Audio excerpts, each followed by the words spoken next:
जय हिंद दोस्तों, मैं आज आप सभी के लिए टॉप VVI इम्पोर्टेंट क्वेश्चन है जो आपके एग्ज़ाम के लिए बहुत ही यूज़फुल है। यूज़फुल होती भी बहुत अपने कॉम्पिटिटिव एग्जाम में रोल निभाता है। परमाणु संरचना एवं रासायनिक बंध यानी एटॉमिक स्ट्रक्चर एंड केमिकल जो बॉन्ड होता है, टॉप VVI इम्पोर्टेंट क्वेश्चन है। तो किसी भी एग्ज़ाम में अपने बहुत रोल निभाता है, केमिस्ट्री हो या फिजिक्स हो या मैथ में, हर तरह के यहाँ पे बहुत अपने ख़ास तौर पे यहाँ पे केमिस्ट्री और फिजिक्स यहाँ पे बहुत रोल निभाता है। तो यहाँ पे कुछ यहाँ पे इम्पोर्टेंस जो पॉइंट है यहाँ पे परमाणु संरचना से और आप लोगों को डिस्कस करने वाला हूँ कि परमाणु संरचना में या परमाणु होते भी क्या, उसमें परमाणु में क्या क्या होते हैं, इलेक्ट्रॉन, प्रोटॉन, न्यूट्रॉन, वो सब होते भी आप लोगों को बताऊंगा। मतलब परमाणु संरचना का रासायनिक संयोजन के नियम बताएंगे आपको, और परमाणु संरचना का किसने खोज किया था, किसने बनाया, इलेक्ट्रॉन का किसने खोजा और प्रोटॉन का किसने खोजा, न्यूट्रॉन का किसने खोजा। तो आप लोगों के इस वीडियो में बहुत बढ़िया से अंडरस्टैंड किया जाएगा। वो भी आप लोगों के साथ सब्जेक्टिव होने वाला है, और सब्जेक्टिव प्लस होते भी आपको बहुत इम्पोर्टेंस से समझाने के बाद भी आपसे कुछ नेक्स्ट पार्ट में आप लोग को ऑब्जेक्टिव क्वेश्चन दिया जाएगा, ठीक है ना, आप उसे सोल्व कर सकते हैं। तो चलते अपने नंबर यहाँ पे कुछ पॉइंट हमारा देख लेते हैं जो सब्जेक्टिव है। तो यहाँ पे सब्जेक्टिव होते भी रासायनिक संयोजन के नियम देख लेते हैं। लॉ ऑफ केमिकल कॉम्बिनेशन यानी लेवाशियर जो वैज्ञानिक है और प्राउस्ट जो वैज्ञानिक है, इन्होंने कई प्रकार के प्रयोग के पश्चात रासायनिक संयोजन के नियम मात्र दो बताए हैं। ये लेवाशियर और प्राउस्ट जो ये वैज्ञानिक है, इसी ने बताया कि रासायनिक संयोजन के नियम को दो आधारित उसमें बांटा गया थी ना। तो पॉइंट नंबर हमारा करें यहाँ पे जो द्रव्यमान संरक्षण का नियम है, द्रव्यमान और संरक्षण, law of conservation of mass, यहाँ पे इस नियम के अनुसार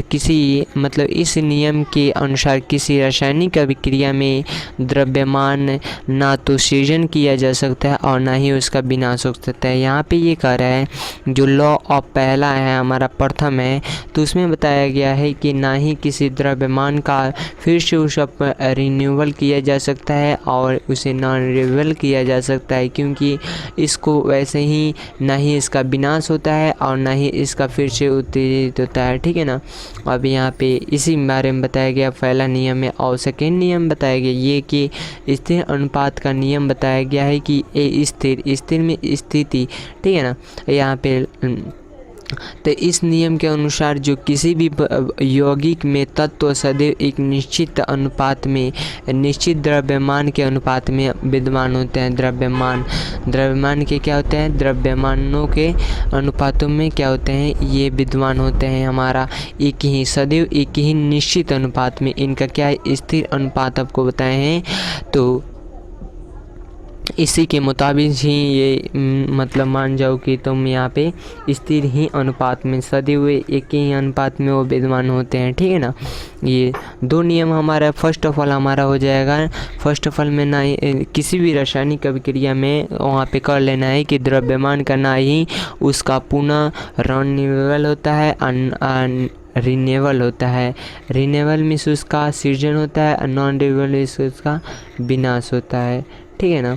यहाँ पे देख सकते हैं हमारा ना ही उसका विनाश होता है और ना ही उसका सृजन होता है, फिर से पुनः उत्तेजित होता है, ठीक है ना।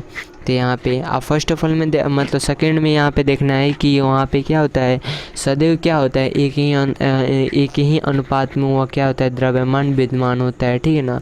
बस दो पॉइंट याद करना। अब चलते हैं डाल्टन का जो सिद्धांत है, परमाणु सिद्धांत है डाल्टन्स एटॉमिक थ्योरी, जो इसका सिद्धांत है। तो कुछ देख लेते हैं हमारा उस सिद्धांत से हमें क्या मुझे सीखने को मिला है। तो यहाँ पे डाल्टन का परमाणु सिद्धांत रासायनिक संयोग के नियम पर आधारित, रासायनिक संयोग के नियम के आधारित आप लोगों को बताऊँ। रासायनिक संयोग के नियम के फर्स्ट ऑफ ऑल हमारा बताएं यहाँ पे रासायनिक संयोग के नियम के आधारित था, ये क्या था, फर्स्ट ऑफ ऑल क्या हमारा रासायनिक संयोजन के नियम के आधारित था।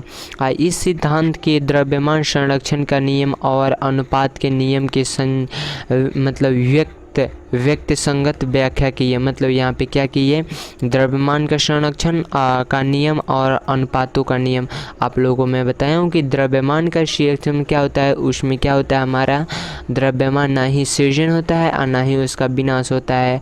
हमारा आप लोग को अनुपात में क्या बताए हैं कि अनुपात किसी भी क्या होता है, जो किसी भी यौगिक में तत्व सदैव एक ही अनुपात में, एक ही निश्चित द्रव्यमान में, एक ही निश्चित द्रव्यमान में वो क्या होते हैं, विद्यमान होते हैं, मतलब उसमें रहते हैं, ठीक है ना, विद्यमान होते हैं।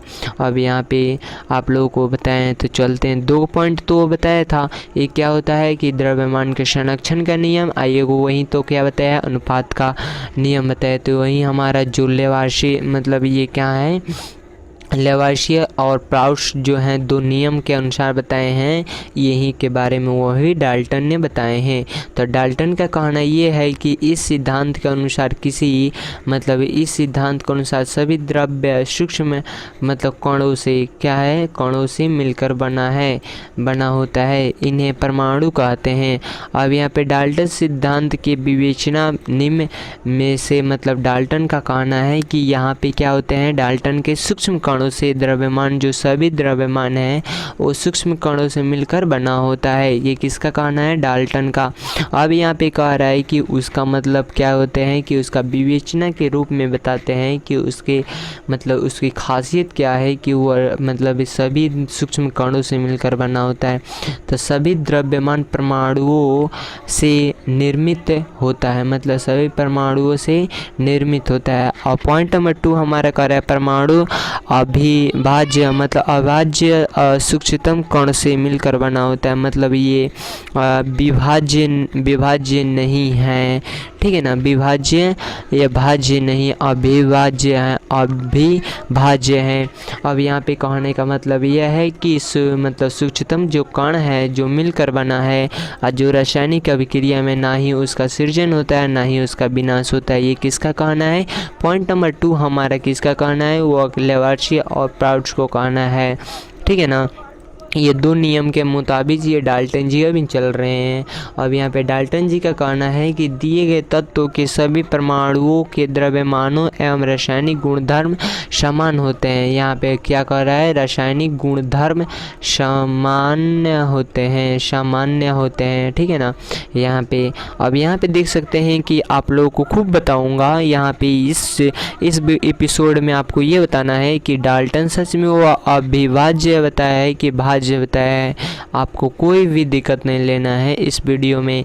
इस वीडियो के बाद आप कहीं भी नहीं जा सकते हैं। इस वीडियो के इतना आपको टेस्ट भाषा में समझाया जाएगा कि आपको कोई भी क्वेश्चन अगर परमाणु से मिलता है तो आप उसे टन देना टच कर देंगे। अब यहाँ पे कह रहा है पॉइंट नंबर हमारा कुछ यहाँ पे और बताया है कि भिन्न भिन्न तत्वों के परमाणुओं के द्रव्यमान एवं रासायनिक गुणधर्म भिन्न भिन्न होते हैं। मतलब भिन्न भिन्न जो अलग अलग प्रकार के तत्व होते हैं उसमें परमाणु का द्रव्यमान और रासायनिक गुणधर्म का भिन्न भिन्न होते हैं, मतलब एक जैसा नहीं होते हैं। और पॉइंट नंबर नेक्स्ट देख लेते हैं, किसी भी यौगिक में परमाणुओं की सापेक्ष संख्या एवं प्रकार निश्चित है। यहाँ पे क्या बता रहा है, परमाणु के संख्या के मतलब किसी भी यौगिक में परमाणुओं की सापेक्षा की मतलब यौगिक निश्चित है। अब यहाँ पे यदि डाल्टन का परमाणु सिद्धांत आज पूर्णतः सत्य नहीं माना जाता है, आपको वही बताया हूँ कि वह डाल्टन का सिद्धांत है जो अभिन्न के तत्काल में उसे सत्य नहीं माना जाता है। फिर भी यहाँ पे रासायनिक संयोजन के नियमों की सफल व्याख्या कर इस सिद्धांत ने परमाणु के अस्तित्व को वैज्ञानिक तौर पर सिद्ध किया गया है। मतलब इसे क्या किया गया है, अस्तित्व के परमाणुओं के वैज्ञानिक तौर पे इसे सिद्ध किया गया है। सिद्ध किया गया है तो एटम यानी परमाणु सभी द्रव्यों की संरचनात्मक इकाई को परमाणु कहते हैं। सबसे हमारा फर्स्ट ऑफ ऑल हमारे इसी आंसर हो जाएगा कि अगर आपसे कोई द्रव्यमान का डिफिनीशन पूछता है तो आप उसको ऐसे बता सकते हैं कि सभी द्रव्यों को रचनात्मक जो करता है, मतलब सभी जो द्रव्य बनते हैं उसको अगर कोई रचनात्मक उसे क्या बनाता है, फिर से उसे बनाता है रचनात्मक, उसे इकाई कहते हैं। यानी सीढ़ी पर चढ़ने के लिए तो आपको पहला स्टेप लेना पड़ेगा। तो उसी का पहला स्टेप क्या है हमारा, वो द्रव्य की रचनात्मक होना चाहिए। तो इकाई को परमाणु से मतलब कहते हैं। अब यहाँ पे ये अत्यंत सूक्ष्म कण होते हैं। मतलब ये क्या होते हैं, अत्यंत सूक्ष्म कण होते हैं। मतलब किसी तत्व के सभी परमाणु समान होते हैं। मतलब किसी भी तत्व के परमाणु क्या होते हैं, समान होते हैं। उसमें भी इलेक्ट्रॉन प्रोटॉन होते हैं। और इसमें और अलग अलग तत्व के परमाणुओं के भिन्न भिन्न होते हैं। मतलब यहाँ पे अलग अलग तत्व देखेंगे तो अलग अलग तत्व बता रहा है, जैसे hydrogen, helium, lithium, beryllium, boron, carbon, nitrogen, oxygen, fluorine, neon, sodium, magnesium, ये सब हैं। इनके तत्वों के अलग अलग परमाणु होते हैं। अधिकांश यहाँ पे तत्व के परमाणु स्वतंत्र रूप से अस्तित्व के रूप में नहीं होते हैं। मतलब यहाँ पे कह रहा है अधिकांश जो तत्व हैं वो परमाणु स्वतंत्र के रूप में अस्तित्व जो यहाँ पे बता रहा है आपका, वो रूप में नहीं होते हैं। मतलब वो खुला में नहीं रहते हैं, उसको कोई भी मतलब मेटल उसे कोई भी एब्जॉर्ब कर ले, ठीक है ना।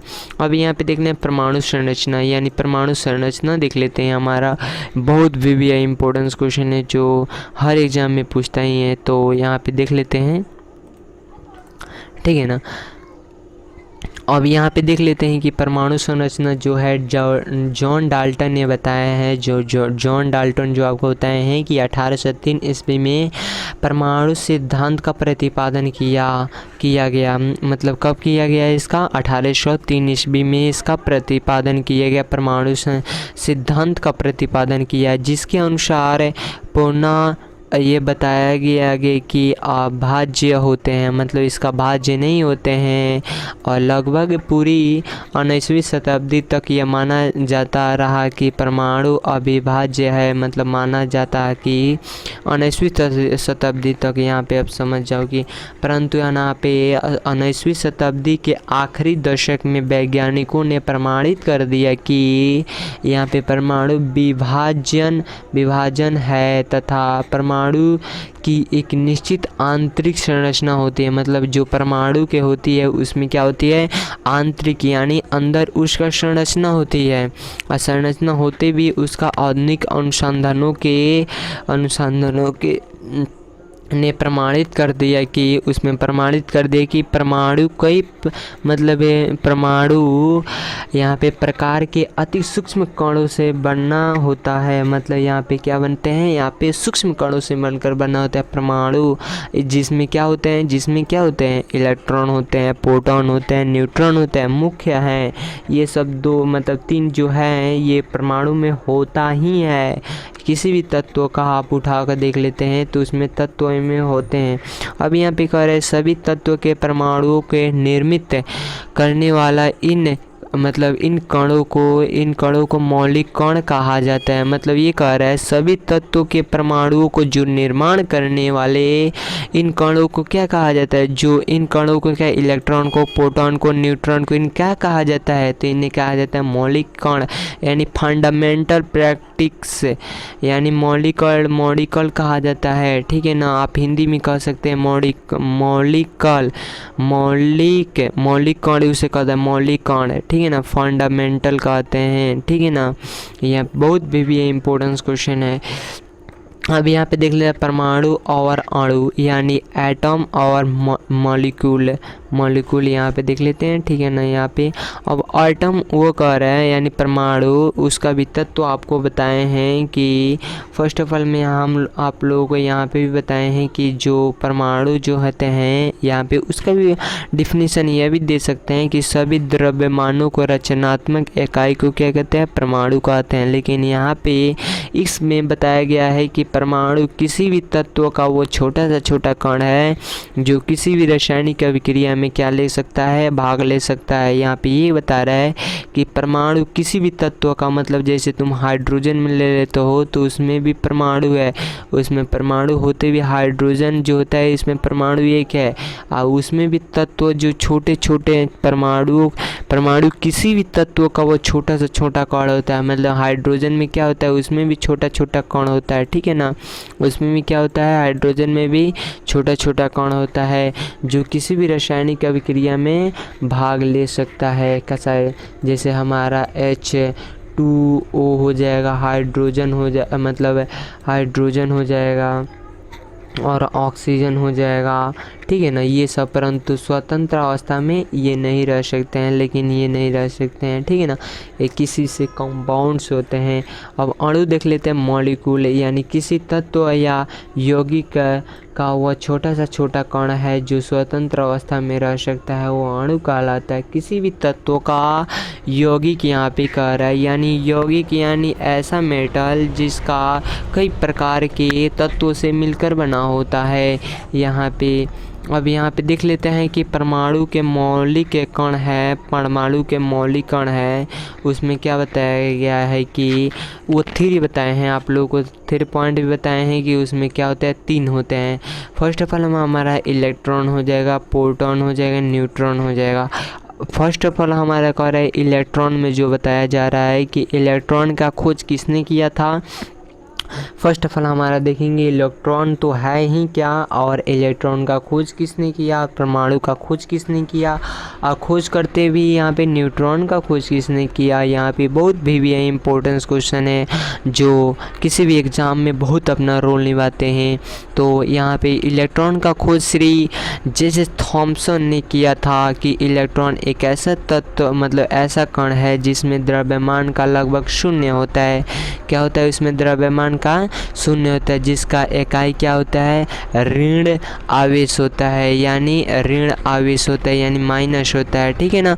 अब यहाँ पे प्रोटॉन का बता रहा है, परमाणु के अंदर प्रोटॉन एक ऐसा सूक्ष्म जो कण है जिसमें सापेक्ष द्रव्यमान हाइड्रोजन परमाणु के द्रव्यमान के लगभग बराबर होता है। क्या होता है, जो हाइड्रोजन जो परमाणु है उनके द्रव्यमान के बराबर होते हैं, और इस परमाणु घन आवेशित होते हैं, धन आवेशित होते हैं, यानी प्लस होते हैं, ठीक है ना। इलेक्ट्रॉन में क्या होते हैं, माइनस होते हैं, और प्रोटॉन में क्या होते हैं, प्लस होते हैं। और न्यूट्रॉन में तो आप जानते ही हैं, इनका परमाणु घन आवेश होता है, युक्त किया जाता है। इनका खोज गोल्डस्टीन ने किया था, ठीक है ना।